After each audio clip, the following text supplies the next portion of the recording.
All right, everybody. On today's episode, I met my brother from another mother who makes me look less intense. And that's saying something because I'm pretty self-aware of how intense I am. And I mean this with so much love. I received one of the best compliments the other day when I was coaching a new dear friend and having conversation with two incredible women, Natalie and Anna. If you're listening to this, appreciate you both. And they reflected back to me that they would describe what I do as being like one of the most integrous integrators at a deep level. And with today's episode with John, I met this man and was immediately like called, attracted, and felt safe to his energy, which he's actually in an industry that typically challenges me a little bit, but like there's something about him resonated with me. And once we connected, I realized like we kind of have the same story, the same wounds with very different wrapping papers.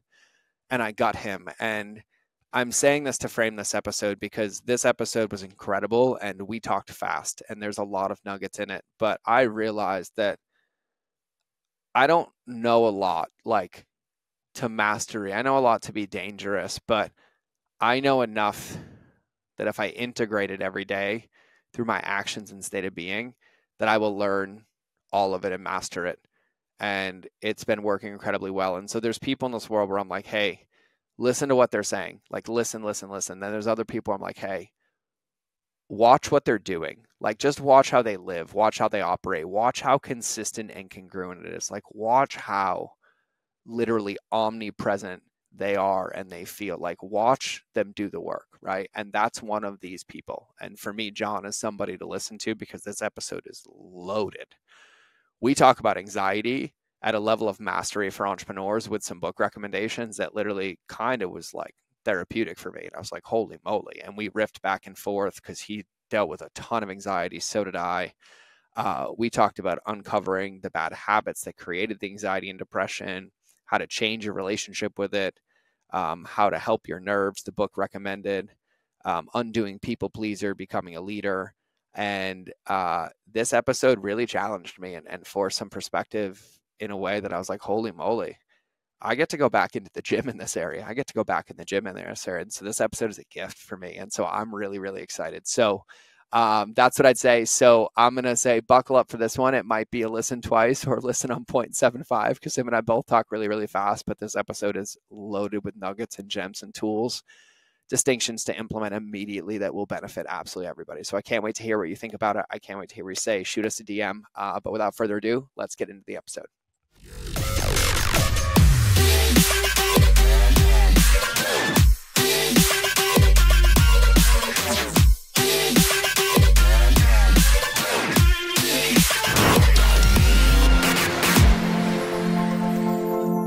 All right, everybody, welcome back to another episode of the Mind of George show. And today, to say I'm excited about this podcast is a little bit of an understatement. Truth be told, I had to prep myself because I knew the moment I got on a show with this guy, I was going to be ready to like go at a different level because we might be cut from the same cloth, same area, same blood, same story, but like every ounce of today's guest like just oozes authenticity, alignment, groundedness, and really, really puts in the work, leads for the right reason, and is a master at doing many, many things. And I'm probably the most excited because I feel like today's guest is going to make me feel very seen, very understood, and we are going to rock it on a ton of topics and a ton of things that people can genuinely benefit from. But I'd say one of the core ones is like really this undesiring wave and desire to win, framing your way in the game and understanding that you are the only one who can get you there. And like today's guest is like a walking embodiment of that. I've had the time to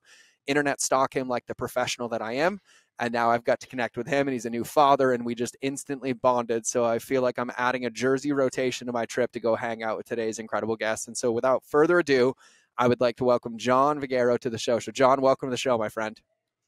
Thank you, my man. I really appreciate it, dude. And I'm so jacked up. I think we're both in the gym after this one. I know. I'm glad I've reduced my caffeine intake today and it's not at like the normal level because it might break people's eardrums and everything, man. But I gotta say, like, I think one of the things that as soon as I was reviewing the notes and as soon as I read it, I was like, oh my God, I have to ask because you have a story that is like such a good origin story, right? It's the makings of like a superhero story, but it's also driven in purpose and driven in something bigger. and I absolutely love it. And so just for everybody listening, because I was like super inspired learning it and hearing about it, can you just kind of tell everybody kind of where you started, what even got you into this game, and then we'll get to kind of where you are now if you want to lead us there. But I'm like ready to listen and go to church, my friend. I love it, man. Thank you. Dude, your enthusiasm get me jacked up. One thing I will tell you, believe it or not, I don't drink caffeine. When you said you lowered your caffeine dosage, now I'm just super high energy to begin with, and when I have coffee, dude, it's like literally like when I drink it, there's actually like there's coffee in my creamer. That's how much like I like it light and sweet if I do ever have it. But the one thing I will say is that I just literally feel when I look at my story, dude, I feel like I think back and I look at when I was 17, when I was just getting started with this, and you know, it came out of a situation where, you know, my family, my dad, you know, was the primary breadwinner of my family and the oldest of 5 kids. And my mom was always a career woman. Then she started having more kids and wound up staying home.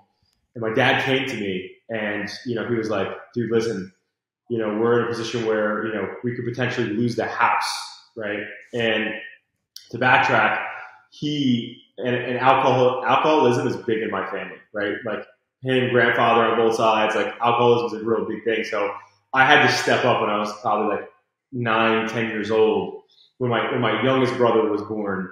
And because he was out, you know, at the bar doing stuff and, you know, whatever after work, you know, I had to discipline my siblings and I had to be the one to be the bad guy or whatever. And so when he came to me at 17, at that point, I already been in that role, not knowing it, like connecting the dots backwards. I was already prepped to be a leader because I was put in that position to have to like discipline and like, you know, motivate and inspire my siblings to listen to my mother when my dad wasn't around. And anyway, so he said this to me and I was like, you know, what can I do? And in a nutshell, he came back and was like, listen, you know, at that time I had already been kind of giving him some money to try to help with the bills and this and that. When I was a lifeguard, I was an ocean lifeguard. You know, I was, you know, I worked at Best Buy. I was a busboy Ruby Tuesdays, and I was just giving him cash and stuff that I would make, and you know, it wasn't helping enough. And anyway, long story short, you know, he was like nothing, and so I was like, okay. So I remember going home, you know, being in my room and on my little Dell laptop, I'm googling like, what can I do to make like 70K? I was like, I don't know why I picked that number, but I picked 70K, and I was like, you know, in high school, 17-year-old, and I found a couple of things that popped up. One was an air traffic controller, but I was too young, so I couldn't do that. The other two that I found were just like totally not my vibe. And then I saw a website, Freelancer, like it just like popped up, like, and it was like you can be your own boss, you can work your own hours, whatever. But also, it's like it can be extremely lucrative off of this one blog I saw. So I was like intrigued. So I started Googling, looking things up, and eventually I taught myself how to start coding. And I went door to door in Brick. So I grew up in Brick down the shore here.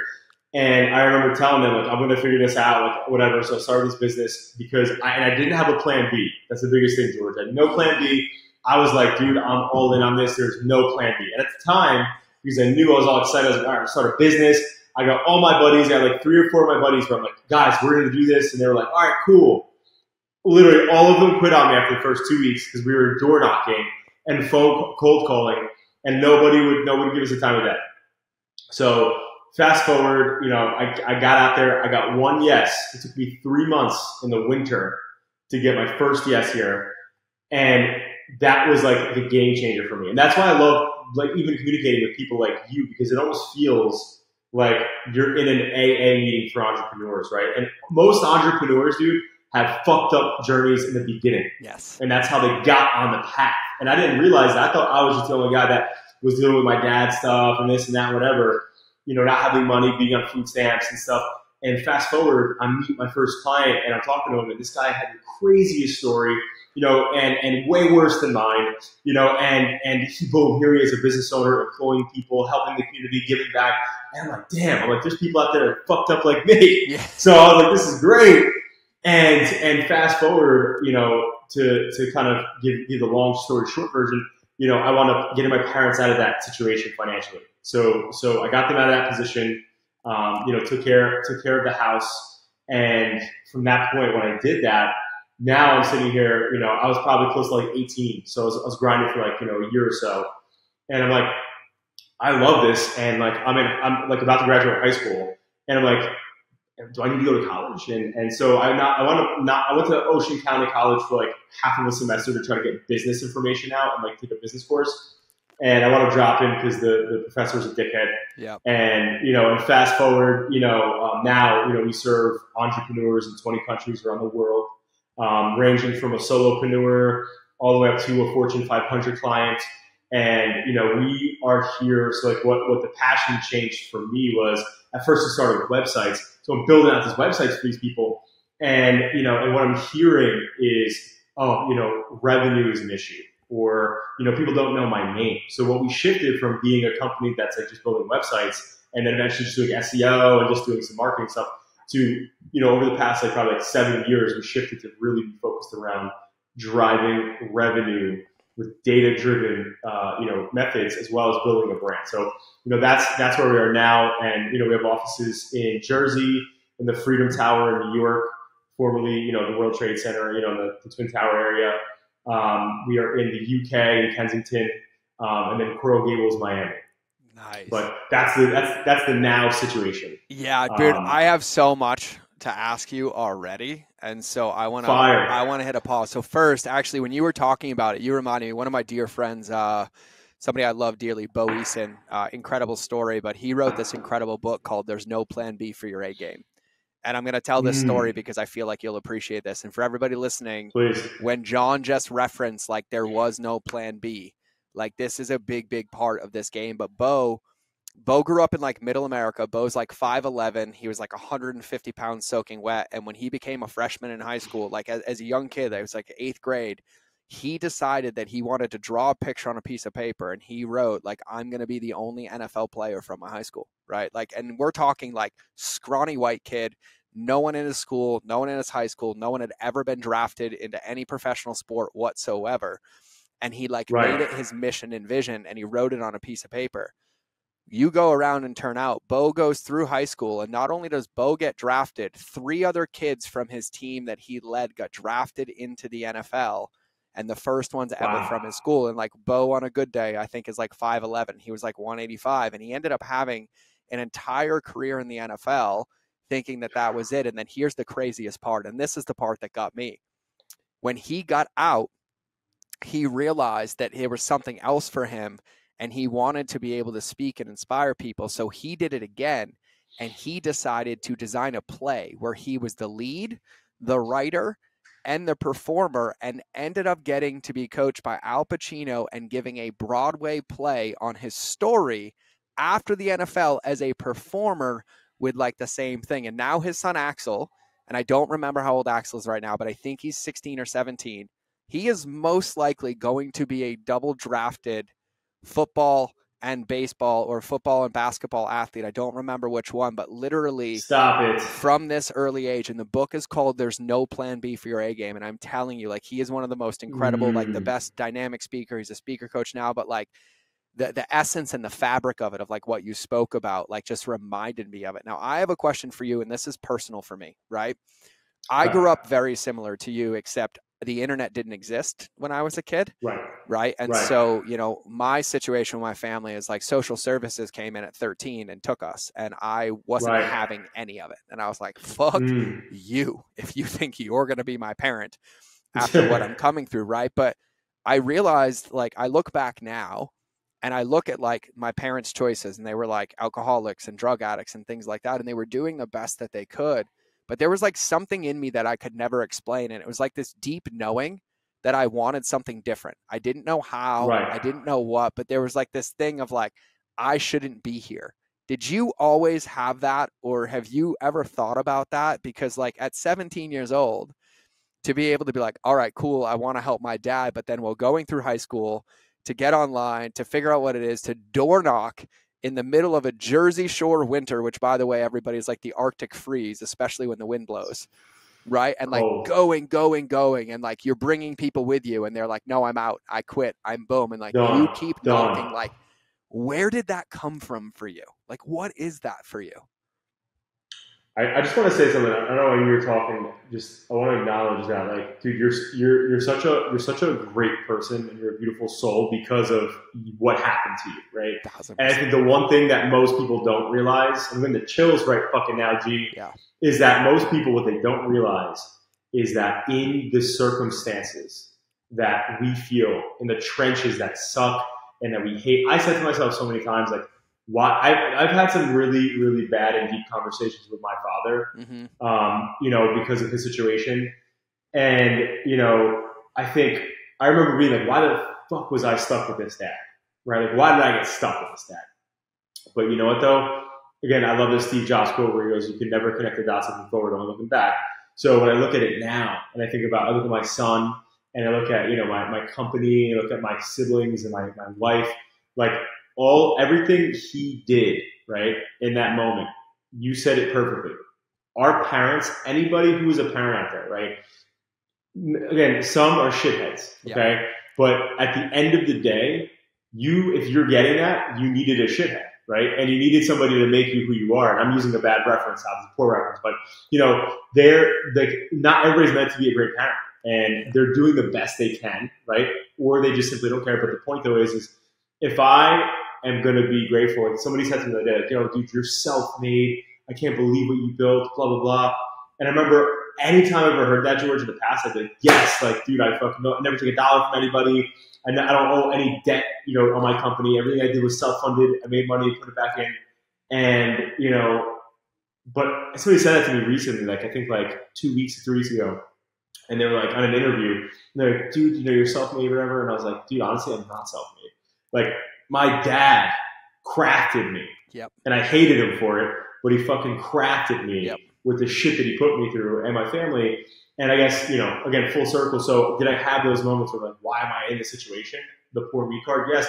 It's because at the time I didn't grow up in a household where, when my dad was around, loving dude, funny as hell, great dude, just had a problem like most people do. Yep. My mom is freaking saint, right? So the whole thing is, at the end of the day, I found myself in a position thinking, like, but why am I here? Why am I here? I didn't grow up in they were people who were just like doing the best they could, like you said. But the thing is that I didn't have parents that were like, dude, you change your mentality, man.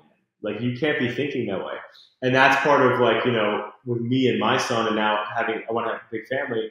It's like, if I had that, I would have went back and been like, dude, you're good. But, like, did I think that way in the beginning? Of course. I said, why am I in this position? What the hell? I didn't understand it. Like, yeah, but it's I did think that way. But at 17, to even if you're living in the like why, right? Like why, right? It's probably Parkinson's law. Like, you got put into a position where no matter, irregardless of how you felt, your desire to be out of that situation was greater than the situation itself, right? And like, I never understood Totally. this looking backwards, because it's so interesting now, because I've done so many podcasts and I'm not embarrassed, right? But I've grown so much to listen to the shows like 10 years ago. Everyone's like, what was your life like? And I was like, oh, I was sexually abused and my parents did this. And now I'm like, I Right. am so grateful for my father, because in the process of all of that, though, he was also one of the most hardworking, committed men. And no matter how big the addiction was, he would never sacrifice a relationship with somebody. He would go into withdrawals to give me money if I needed it. He would take the shirt off Right. his back to suffer. And Right. so when you're able to have gratitude and to focus your mindset, you learn that, like, this is where all the lessons come from. This is where you get the perspective. And I know one of the things for you, and one of the things that I love, is like mindset, right? Like, I understand this at a very, very deep level. And for everybody listening to this, your psychology affects your physiology, and the other way Mm-hmm. around, right? How you think, how you tune in. And Sharon Lecter says this, and she wrote Outwitting the Devil, and she's a friend of mine, but she's like, your thoughts dictate your words, and those dictate and align your actions, right? And you're somebody that literally, when people come across, Yes. when they feel it, it's like, holy moly, like, you are so confident and clear that everybody borrows it from you, right? Like, what is your relationship with like your mindset? Like how did you get here? Why do you focus on it so much? Like, I'm actually just innately curious to hear how you view this and how you think about this, because it's incredible to witness from this side over. And so I'd love to hear your Mm-hmm. thoughts on that. I think the best way I could simply put it is that I don't believe in reality. And let me unpack that. Yes. Because I don't believe in, I'm not logical. I'm the complete opposite of logical. And I think that's a character trait for most entrepreneurs or people who do something worthy, that is, whether it's nonprofit based, whether it's charity based, whether it's giving back. And I think for me, when I look at that, unlogic and being unrealistic, I think I have a lot of confidence in what I can achieve. And growing up, I was a shy kid, but I think the thing is like, as I've gotten older and seeing what I'm capable of, I put my stock in me, right? Like I love Hormozy. I don't know if you know Hormozy. I'm sure you do, but he always talks about the S&P 500 instead of the S&P, because you have all these people now who are younger that are like, oh, I'm investing, I'm an investor, I'm an investor, I'm an investor. Like my 20-year-old brother is like, oh, I'm buying crypto. I'm like, dude, don't fucking buy crypto. Like, literally invest in yourself. And, and at the end of the day, I think that's it for me. I think it's just that simple. It's like, it comes down to, I'm really, really confident in what I can achieve. And I'm also extremely okay with bumping into the guardrails. Like when I'll give you a stupid example. And this is when I identified this about myself. During COVID, I told my wife, I'm getting a boat because like we're stuck in the house. I want to be out on the water. Like, and she was like, oh, for years, she was like, no, we don't need it. We don't need it. You're too busy. We're not going to use it. So finally I convinced her, I'm like, I'm doing it. Like we're going to boat. But I told her, I'm going to get a small, like dinky one first. And if I like it, I'm going to upgrade. Right. So she's like, whatever, cool. So the first day I get in the boat, the most scary part about when you first get a boat and you become a captain is what can you hit and what can you fuck up and how much is it going to cost, Yep. right? Yep. And I remember the first day I get out there, I'm driving, whatever, and there's this place in Jersey called F Cove, okay? And F Cove is where all these boats dock up in literally the shape of, it's like this massive shape of an F all around shore. And I'm there the first time, it's literally my second or third day on the boat. And you should be only going to this type of spot because of how tightly packed these boats are in if you have experience. So I'm going, and I'm sitting there, and my wife's freaking out. We're on with our friends, and she's like, what if we hit somebody? What if we ruin somebody's boat?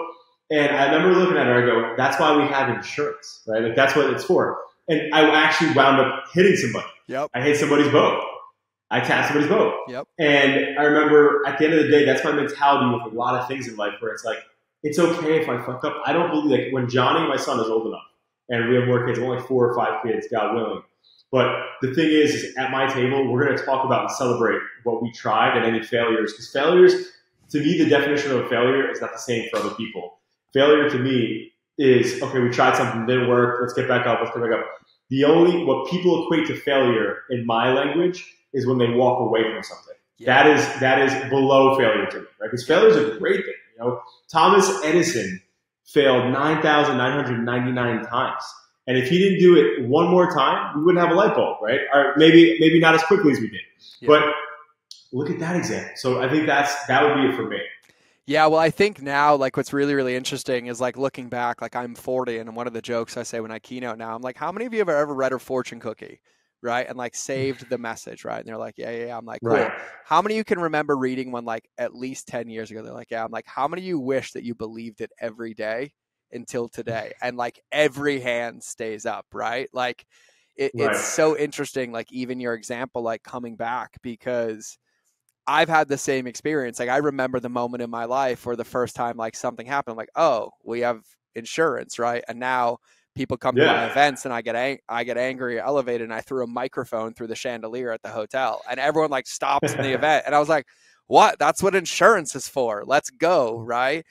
And I would love to hear your perspective on this, because I feel like the confidence that I have in trying things came from because as a kid, just like you at a very early age, I didn't have another option but to keep going until it worked. But it was all of those experiences that didn't build confidence in me that, like, every time I touched something, it was going to get the dream result. It built confidence in me knowing that every time I touched something, I wouldn't stop until I created the dream result, because I was willing to look at it, right? And for me, very similar to you, when I started as an entrepreneur, I was a Marine for 13 years, right? And I planned on doing 30 years and handing out fucking smiley face stickers at Walmart. Like that was my goal. Except when you get 7 traumatic brain injuries and almost lose your legs and they're like, hey, you're unfit for service. I kind of accidentally became an entrepreneur, but like it was so early. I had to make a fake college email server to make a fake college email address to get a Facebook account so I could post recipes on the internet as a food blogger. And mind you, I'd never cooked before, right? But I look back at those experiences and I kind of want to, it's probably like a 2-part question. I look back and like I realize now, like every time somebody asks me a question or they think it's so hard in their business, I have this deep knowing that it's not, because I only learned by trying everything. Like I built the websites, I took the photos, I did the social media. And I feel like I see this aversion all the time to getting your hands dirty, or you get them dirty and you stick in it and never pivot, right? And you're like, oh, this is who I am forever, right? And so do you find that to be true for you, which I believe is yes. But then my second part of that question is knowing that, right? You have literally gone from 17 years old, winters in New Jersey, helping my dad who didn't want the money, to getting them out of debt, to now running a company in over 20 countries with 4 remote offices and shifted. And if I looked at that from the top down, there's probably 500 pivots in there. And one of the mistakes that I see more than anything, and I'm sure you see this as well, is that there's this relationship with, whoa, just because I'm doing it this way, this is the only way I can do it. I have to keep doing this forever.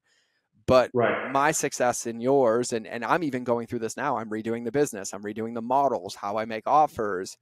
But I have this like loving relationship with pivoting now that I didn't have before, and you do as well. So is that something that you've always seen, or like, how do you know when it's time to pivot? Or, hey, I know that we're doing this, but we need to make an adjustment. Like, how's your relationship been with that?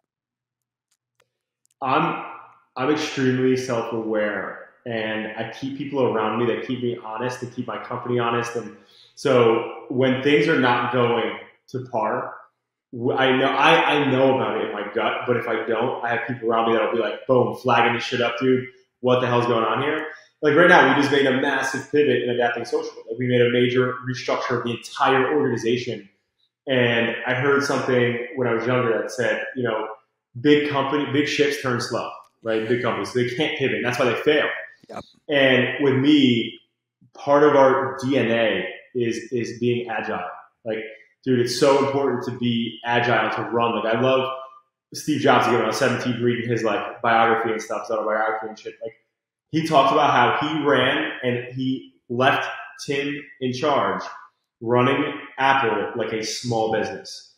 Like, there's no way, like, we're not this big corporate company. The biggest company almost in the world, the biggest reserves. So with me, there's 2 things I look at. One, from a business perspective, right?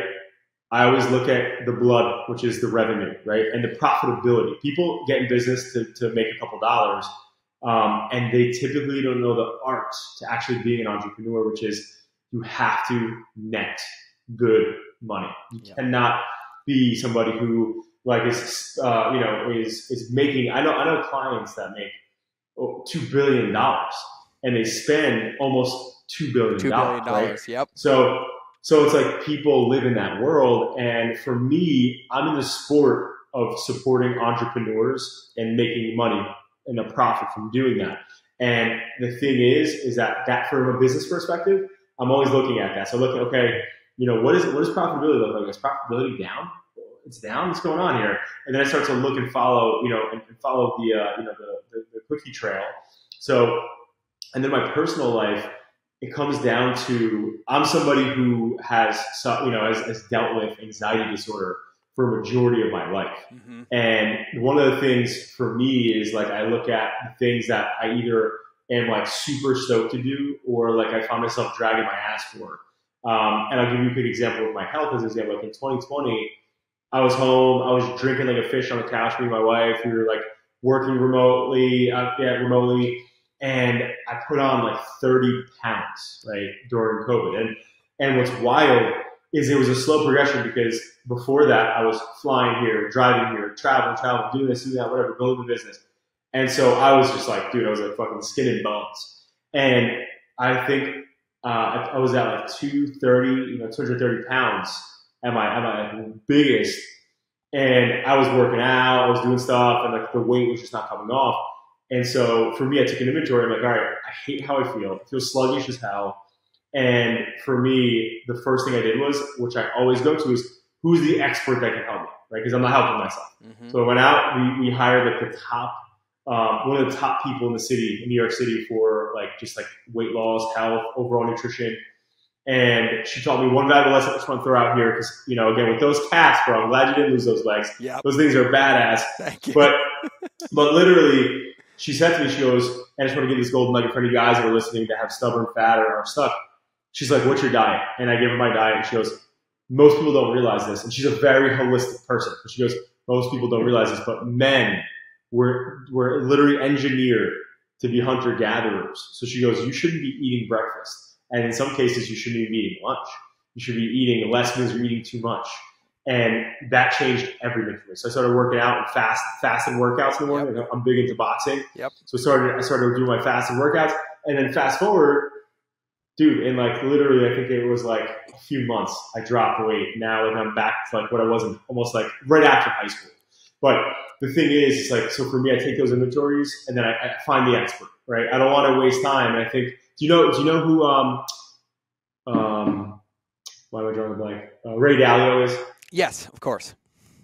Okay. So Ray Dalio says something that I love, and he says, when I'm going through something, I want to have somebody who has been through the jungle a million times show me, not myself, because I can get bit, I can get this, or somebody who is less experienced than me. I want the person who's been experienced. So anyway, that's why like at my company, every year, just to do an inventory on both my business and myself. Like for instance, right now, you know, Unilever and Mars, and those massive, you know, corporate, the Procter & Gamble. So the former VP of global marketing at Unilever, who's there for 30 years, we just hired him, and he's like working with us and coaching us, and we're about to get this guy on our board. And like I'm doing that because like I want somebody who is at the highest level to be running with me and to keep me at that level, right? So if I was playing basketball, you know, at Jordan's time, I want Jordan on the team, right? So it's like, to me, that is how I stay in that lane and keep just elevating what I'm doing and keeping my self-awareness high. Yo, so I'm gonna summarize some of this because I want to hear, I want to say for people listening what I heard, because like first, like when we talked about even like, you know, netting in business, right? Like we hear about lifestyle creep, right? You build this business and you have a lifestyle, you got to keep up with it, but it happens in the business as well, right? And one of the easiest ways to navigate and mitigate that is to have self-awareness, right? Being aware that like this is a long game and this is business. And then by having that self-awareness, you then utilize that to surround yourself with people because you're self-aware, knowing that they're a step ahead or have walked it before. And then you're a giant product of your environment around you. You invest in yourself, but you invest in those people, but you're actually only able to do it not because it's easy, but because you're aware and you're able to sit with the emotions and sit with the feelings of like, oh crap, something isn't working. Okay, cool. And we look at it, we do an inventory of it, right? Which is kind of the key. And you mentioned anxiety, and I want to talk about this for a minute because I think I hear all too often, and I get questions all the time, and people just assume because you hit a certain level of business or a certain level of success that the feelings go away. And what I try to tell them is that they're amplified. You just have a better relationship with them, and you know when to put them in the driver's seat and you know when to put them in the passenger seat, right? So what was like that big shift? Because like I know in growing your business and doing all of this and having this, like you, especially with anxiety disorder, like we're sitting there like with anxiety, like what do you feel like, or what do you think was like one of the biggest breakthroughs, or how did you navigate that now to be able to have that relationship, but also know that the feelings are going to come, and when you add more revenue and more stress and more complexity, it's going to come. And so how do you navigate, how do you manage that? Like, what is that like for you? I was one of those people that thought that like once I finally started making money when I was like 17, I was like, oh, like all my issues are going to go away. And dude, I mean, it's not the case. Like you said, I mean, literally like when I met my wife, my biggest breakthrough was when I met my wife. I had like my, you know, she never knew. I was like my anxiety coach, I call him. But when I found my anxiety coach, you know, I was actually take a step back. I was with my wife at the time for I think like 4 or maybe 3 or 4 years, and we're at her dad's birthday party, and I'm sitting there, and everyone always knows me as like super charismatic, like talking, social, like busting chops, like having a good time. And I had a long day at work, just got back, was feeling like shit. And I was off, like, and everyone kept asking, I was feeling anxious, and everyone kept asking me, like, what's up? Like, you're not eating, like, you okay? Like, you're quiet. Like, they were just calling me out on it, like, because they were genuinely concerned, but it was making me worse, because I'm like, damn, they're noticing, they're seeing it. And I wound up, after we were at the restaurant, I wound up going back to her parents' house. And at that point in time, I just wanted to go home. I was like, I felt like crap. I should go home. And I had my probably biggest like anxiety like meltdown at that moment. And this was like, this was years ago. Oh my gosh, it's like almost like 7 years ago. And I went online because up until that point, I was terrified to speak to any sort of therapist or whatever, because I thought they were going to tell me something's really wrong with me. John, your brain's broken, or hey, you need to take medication. And I didn't want to do that. Like, I grew up in a household where my mom was always like, you got a headache? Just drink water, you'll be fine. Like, just go lay down or something. But she never resorted to like, just, like always take medication and stuff. So like I embodied that. And so like, I felt like, and again, I'm not saying anything's wrong with medication. Totally. It helps a lot of people. But my journey has been, I did not want to go that way. So I called like 30 therapists or psychologists, whatever. And the first question when they answered the phone, hello, do you guys prescribe medication? If they said, depends, maybe this, hang up. 30 in, I find my anxiety coach, Kevin, right? I sit down with this guy. Anyway, we wound up going through stuff, but the biggest thing I learned, back to your question, and George, I'm a freaking rambler, dude, so if you just bro, I love it. No, I got you. I'll put a container around you all day. This is gold. So, but the biggest relationship that has made me, and it's still a journey. I think it's an endless mountaintop for most people, right? But what I learned that's helped me the best was 3 things. If I get good rest, right, I'm going to be in a way better position the next day. Secondly, if I meditate, right, I meditate religiously, dude, religiously. And have because I have a whole morning ritual that I do with all my stuff, but like I have to hit that. And then thirdly, when I work out, right? Yep. And when I do those 3 things and I accept it, I think there's a book that also changed the game for me. And it was called, it was by Claire Weeks, and she wrote the book in like the 70s and 80s before anxiety was called anxiety. Back then it was called a nervous illness. But she cracked the code in the 70s and 80s to holistically fix it. And it's like hope and, my goodness, I'm forgetting it. Actually, hold on. I literally bring it with me now, dude, everywhere I go. I love it. And I read it from time to time. Oh, here we go. So it's hope and help to your nerves. Hope and help for your nerves. Yep. And anxiety now. Hope and help for Claire Weeks. She's passed, but she's a pioneer in anxiety before it was called anxiety. And in a male-dominated time where it wasn't like it is now, where females were like, oh yeah, the best, whatever. Like, let's listen to her. She was looked at and knocked down at first, but then obviously became champion. So the thing is, I think I changed my relationship with how I viewed it and understanding what it's doing. So like the meditation, when I meditate, I do that stuff, I'm good, right? And I'll have moments, but like that in a nutshell, those 3 things, paired with changing the way I look at anxiety, right? Because like a lot of times we think about things that are not like comfortable, right? Like anxiety or depression or things like that. And we say to ourselves like, well, why do I have this? Or this is annoying, or this, and sometimes, dude, it's debilitating for some people, right? Yep. And the thing is though, is that when you change your relationship with it, and it's not easy to do that. I want to just share that right now. It's a lot easier said than done. But when you start to think differently and change your relationship with it, understand the biometrics and what is happening inside of you when you have anxiety or you have depression, it helps you better work with it. So for me, that and that book and those 3 things have been like my key to stay on track. You'll appreciate this. One of the things that I say to my clients, and I've said it for years, is anxiety is energy lacking clarity. So all it is, right? That's fucking fire. That's fire. And then here's how I know it, and this is how I teach it when I used to keynote on that. When I just do talk about mindset, I'd be like, all right, cool.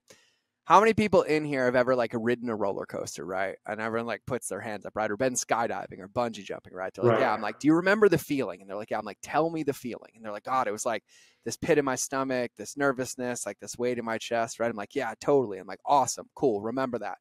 And I'm like, all right, amazing. How many of you have ever been in a car accident or near into a car accident? And they're like, oh, hands go up. I'm like, what was the feeling? And they're like, oh, shit. I'm like, the feeling is Not good. different. I mean, the feeling is the same, but the situation and how we choose to see it changes the experience, but the energy is identical. Totally.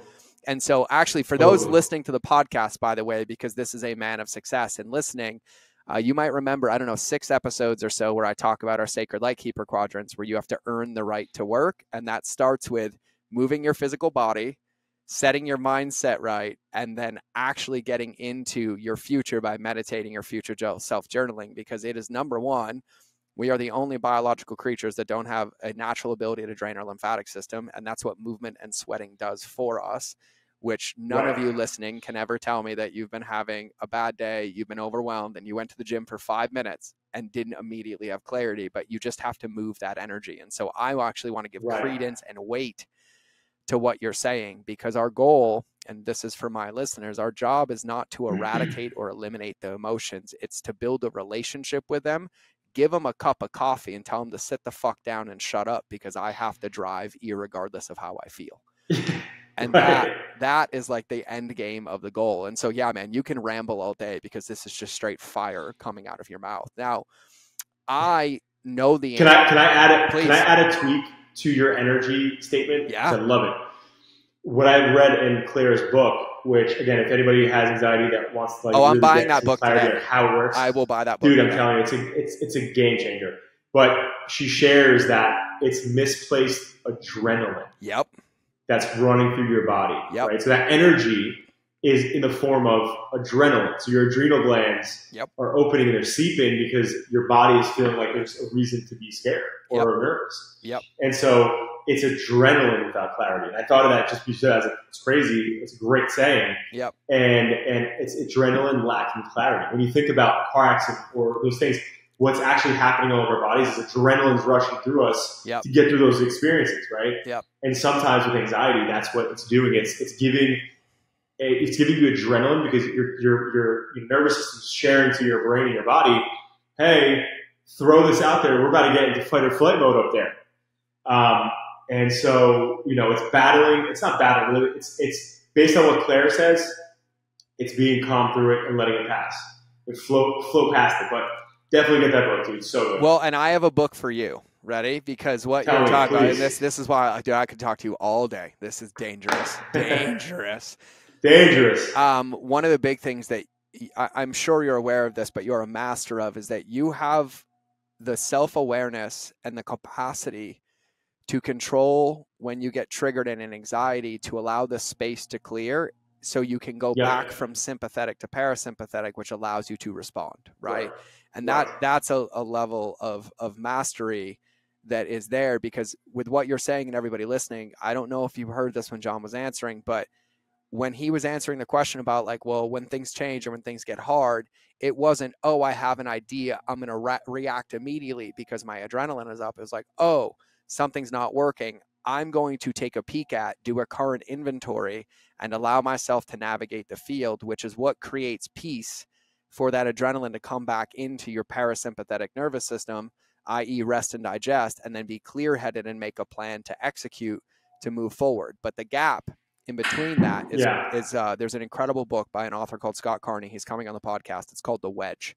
And it is an entire book dedicated to the gap between trigger and response and how to master it. And it's something that I feel like you would benefit from massively speaking. Write that down right now. It's called The Wedge by Scott Carney. And so, listening to you and like hearing you and even hearing you answer questions, like it's really easy for me to see, why people would want to work with you, why clients would want to work for you. But like, I know culture is a big, big, big thing for you. And I feel like in the day and age, like you and I work with the same clients. I consult them on customer journey.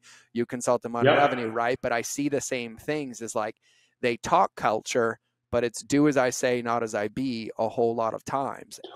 And we forget that the people that are executing are really the ones that have to embody what we believe in more than anything. And so with you, like what is so important? Like, how do you go about creating this culture, this culture of people? And I know leading by example is one of them, but like, what are some of the important things that you think matter when it comes to culture, whether you're a solopreneur with one VA, whether you're a solopreneur and you're getting outsourced and hiring you, or whether you have a team of like 100, like how do you see culture? Do you think it's as important as I do? And like, how do you go about navigating that and creating it? Listen, we're right under 100 at Adapt Social. And when I look at the beginning phase, I'll give you an example. So like, I'm a recovering people pleaser. Okay. So I use the words recovering because viscerally, if I'm going to have a tough conversation with somebody, everything in me is like, all right, be nice, like take care, like don't say this, don't do this, whatever, like, you know, whatever.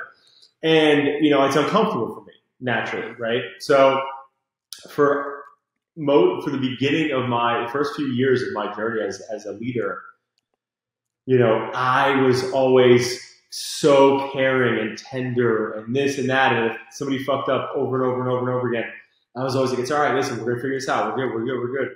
You know, and I think the biggest thing that I had to learn, so the difference between my culture, you know, 15 years ago to today, present day, 2023, you know, is that I'm not here in my organizations anymore to be liked, right? And that sounds really controversial, but I'm gonna get to the point. It's for results, and I surround myself now with people who want to get results, and I remove people who don't get results or don't want to get results. And I've created a culture now of a performance-based culture with what we call a DDO, which means that we're a deliberately developmental organization, right? We're DDO. So it means that if something goes wrong, I'm not like, yo, you're fired, get the fuck out, right? If something goes wrong, I have the same thought process as before, but a higher expectation and clear expectations now. Where before I was just a nice guy, and when I realized that I wasn't getting it, people didn't respect me. They knew I was soft, like Downy Fresh soft, right? Like they were like, this guy is like, I can walk all over him, whatever. He's so nice. He's this, he's that. And then we're not getting results as a company, and you know they're not happy because they're not growing in the company. So once I shifted my culture from being, haha, we're all happy, we all love each other, fake toxic positivity, because I was the king of fake toxic positivity back in the day. And it shifted to, guys, let's have super high integrity. Let's have fun and be so creative, and let's get results. And when I've shifted to that world, everything is so much better because now we're getting results for our clients. Yeah. You know, we're getting results internally. Our team is growing tremendously, right? And everyone loves what they're doing, as opposed to then when everybody had high vibes, high culture.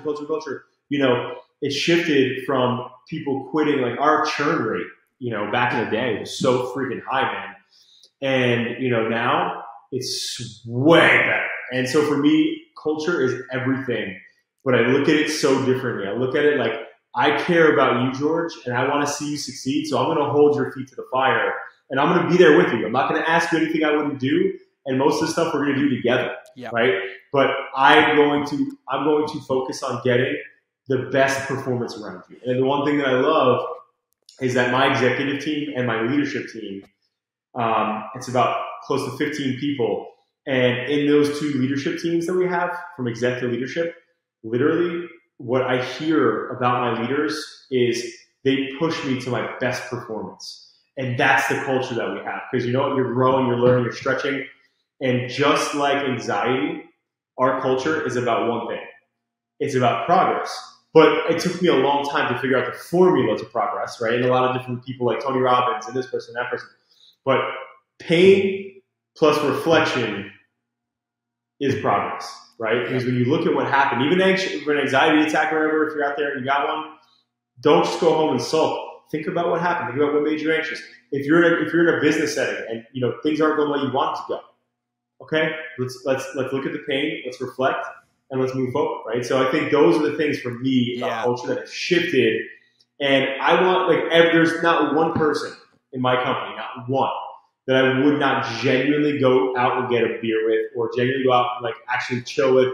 Like we have great people, and we do surround ourselves like that. But just wanted to share those two distinctions. Yeah, most early phase companies, you know, I love it. Fake toxic positivity. Yeah, no, I'm gonna summarize it because you know, for everybody listening, like I can hear it from outside the pill bottle, and I can also see it. Right, like what it sounds like for me is that number one, you're completely congruent with how you speak and what you demand, right? So it's Yeah. not lead by doing what I say. Like, you lead by example. Like, you've been in the weeds, you'll get in the work with them, right? But then also what it sounds like is the biggest culture shift was creating a shared vision and allowing people to commit to that vision while also feeling empowered to execute it and supported along the way, but held accountable if they fell out of that process, which creates endowment and family and a deep connection at a level, because it's not relegated to like, I'm just doing this. It's an outcome Right. that you're protected, and everybody has a voice and everybody has a part and everybody can contribute and communicate. And that's fucking huge. Like, that's huge. And earlier when we were Yeah. talking about, the mindset, you're like, okay, and it's not easy. And I think what the undertow of all of this is that whether it's culture, whether it's mindset, whether it's learning a skill set, easy or hard has never been there, but consistency and congruency are the secret, right? It's doing the things consistently that irregardless of how you feel, that when you Right. titrate them up and you make those deposits, that the trailing result is going to be positive. And we know all day that when you're in the middle and you have a high client like Ferrari or like some of mine like Adidas and something breaks, it's so easy to want to be like, well, who the fuck? And you're like, no, this is us, right? It's not you, it's us. And everything is on us. And so it creates this shared culture where everyone's like, oh, got it. We're a team. We fumbled. And yes, there were this amount of us on the field, and we're all responsible because this is our culture and this is what we demand and this is what we stand for. But it gives everybody a self measure and something to be committed to and greater that allows them to move forward. I love it, man. Like, I think it's absolutely Hit incredible. it. And earlier, Yeah. when you were talking about mindset, for everybody listening too, even if you're listening, and I'm breaking the fourth wall a bit, but even if you're listening to like John speak about this, right? Like the weight loss, like for example, man, like I was bulimic for 15 years, right? Like I was sexually Wow. abused as a kid.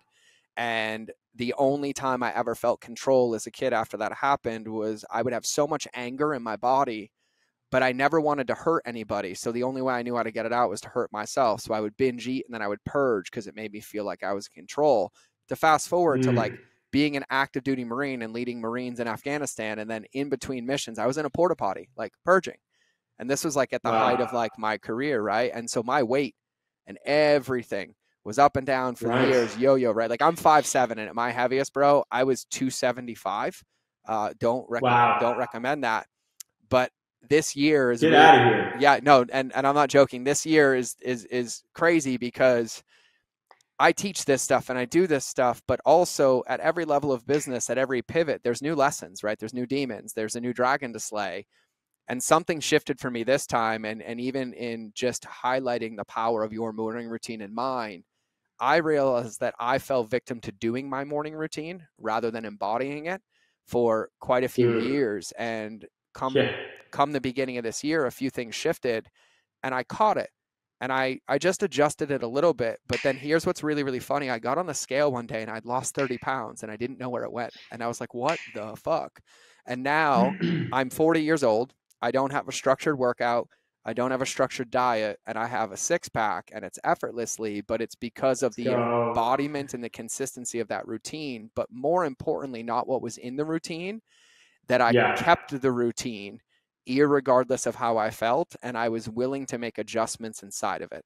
And so for people listening to this, like the things that John has shared on this podcast alone are literally the plays that belong in the playbook that pretty much guarantee success.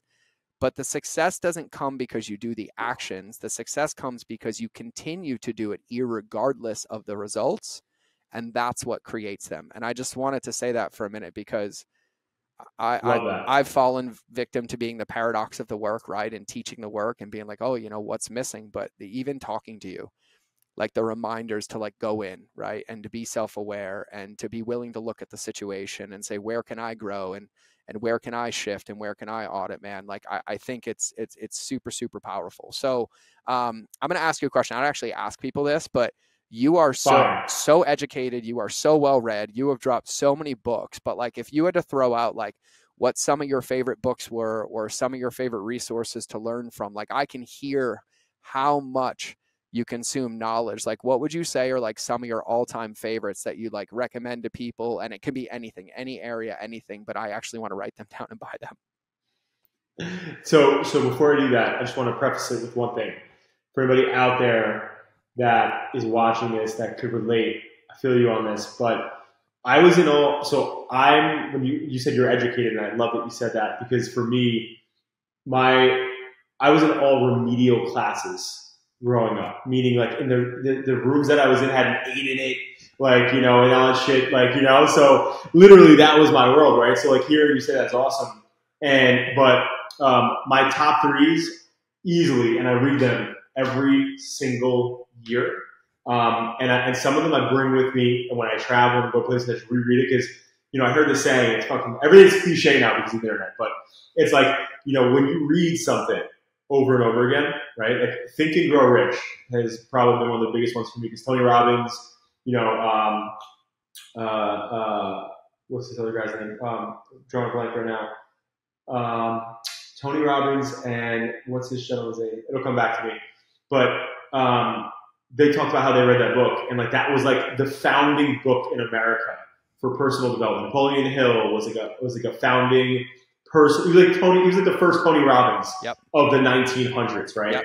And so like that for me is one. And that book, for anybody here who hasn't read it, it's a serious playbook to essentially win and influence and understand like you and how you can fit into society and become successful. Like he gives you, and what I like about it is it's from the 1930s. Yep. But the same things apply. Winning and influencing people to get in front of people. That's exactly. The second one for me is Unlimited Power by Tony Robbins. Yep. I just love that book, and it makes you realize everything that you're capable of with the limiting beliefs you have, and it shoves the limiting beliefs in a fucking corner. And then the third one for me is, and I don't know why I'm forgetting this gentleman's name at the moment. I'm just drawing a blank with this guy right now. He actually just passed away last year. Bob Proctor. Bob Proctor. Love Bob Proctor. Yep. I've always been so bad with time and being on point with like my schedule. I used to always be late everywhere I went. But Brian Tracy, for the third one, is Brian Tracy, not Bob Proctor. And it's essentially a time management book. And it's a very small read. But literally, let me look it up. I got it. You keep going. Okay. So that one, those three are for me the main ones. It's actually called Time Management from Brian Tracy. Okay, right. That's what I'm saying. So I'm like thinking to myself, I'm like, is it that simple? But yes, that's the book. It is that simple. But what I'll add into, so currently what I'm reading right now, right? So I'll give you my currents. So I already told you about the hope and anxiety one. Yep. And again, when I'm reading a book, these go everywhere I go. Second one is What Got You Here Will Not Get You There. That's a good one, by the way. This is a good book. And then thirdly, right now, and this is actually a reread, but Scaling Up, Mastering the Rockefeller Habits. Vern, yeah. So Uncle V. But yeah. So anyway, so those are the three currents that I'm reading right now. I love it, man. You actually might appreciate this. One of my dear friends, Garen Jones, who's an incredible human, incredible entrepreneur, but he was locked in a federal prison in France and was sentenced to like 11 years. Oh my God. But wow. He's a dear friend, and he shared this with me. And for everybody listening in the audience too, I didn't read my first book until like 7 years ago, right? And now I've probably read or listened to thousands, and I've had quite a few teachers teach me like how to read. Number one, big lesson I learned, I thought that every time I picked up a book, I had to finish it. But one of my friends was like, if you pick it up and you're not interested, just put it down. Go on to the next and find another one. That was it. But this thing with Garen, he said this for me, and I will never forget this. And he said, the mistake that people make is most people read books to remember. I read books until it becomes who I am. And he reread The Power of Positive Thinking almost 100 times. And in the prison that he was in, changed his behaviors to not be a victim, started running workouts, empowering people, speaking into people, and then they commuted his sentence and released him like a couple years in. And this does not happen. There are no retrials in France. There is no anything. And he was an American dude smuggling. And like that has never, ever, ever left me. And so I say that because now it's so funny because everyone's like, what are you reading? I'm like, the same book I read last year, except I read it every month, and I read it and I read it and I read it. And I think you'll appreciate this quote too, because this was one. I had a shaman say this to me of all people, because I was like, I know this already. I know this. And he looked me dead in the eye. And he's like, a student says I already know, and a master says thanks for the reminder. And that changed Let's go. everything for Dude. me, because when you think about it, and I love that you alluded to this, like the reason I teach principles in customer journey, in marketing, and in mindset is because they're the things that stand the test of time. They're the fortune cookies that have always worked. And we lose the game when we think that there's another way to get strong besides squat, deadlift, and bench, instead of just actually squatting, deadlifting, and benching to a level of mastery. And like, bro, you are like a walking example of this. And it like makes my fucking heart happy to like hear and to see and to be able to share like sacred air with you on like a deep level. And I have one more question for you, but before I ask it, I'm going to have him give us his Instagram handle in a minute, everybody. But here's my, not my ask, here's my tell. Connect with him on Instagram. Follow him. Get into the osmosis. You pick any of the books he recommended. One of them will also say you are who you surround yourself with. And a lot of this, including the book that he's reading right now, What Got You There Will Not Get You There. What Got You Here Will Not Get You There, is just about you understanding and being able to taste and see that there's a paradigm different than where you are, but you have to see it before you can build to get to it. And by following people like John and consuming his content, you're going to start to have cracks in your paradigm. And if you read that book, What Got You Here Won't Get You There, and you want the manual on how to build it, go to Benjamin Hardy and read Personality Isn't Permanent. And it is a roadmap on how to embody what you read in that book. And so what's your Instagram? Because I want everybody to go. We'll put it in the show notes. I'll send it out. But what is it? Yeah. So it's at VJohny, VJOHNY, one N. Okay. So VJohny, VJOHNY. Or yep. Yeah. Okay. Got it. So VJohny on Instagram. So then here's my question. You know, it's funny. I have to thank you. I used to ask this question all the time, and I stopped asking it, but this one just feels very, very pertinent right now. So you remember the movie Men in Black, where they like flash the thing and they like forget their memory? Totally. Okay. So I want you to assume that we just flashed everybody on this podcast and they don't remember a word that you said. But right now, whatever you leave them with is going to get tattooed on their soul, and they're going to take it with them forever. What would be your tattoo wisdom for everybody listening? Are you ready for this? Yeah. Glad you're sitting down. This is my life quote, dude. I found it when I was 17, but I live by this. So if you take anything away from me, take this. And if you're going to do anything worthy in life, right? And that maybe that might be monetary, maybe that might be in your career, maybe that might be being a stay-at-home mom or dad, or maybe that might be, building this nonprofit to help people with cancer, or, whatever it is, right? Anything worthy, right? You are going to have to live a lot of years, a few years of your life that most people won't. And it's going to be uncomfortable, but you'll get to spend the rest of your life like most people can't.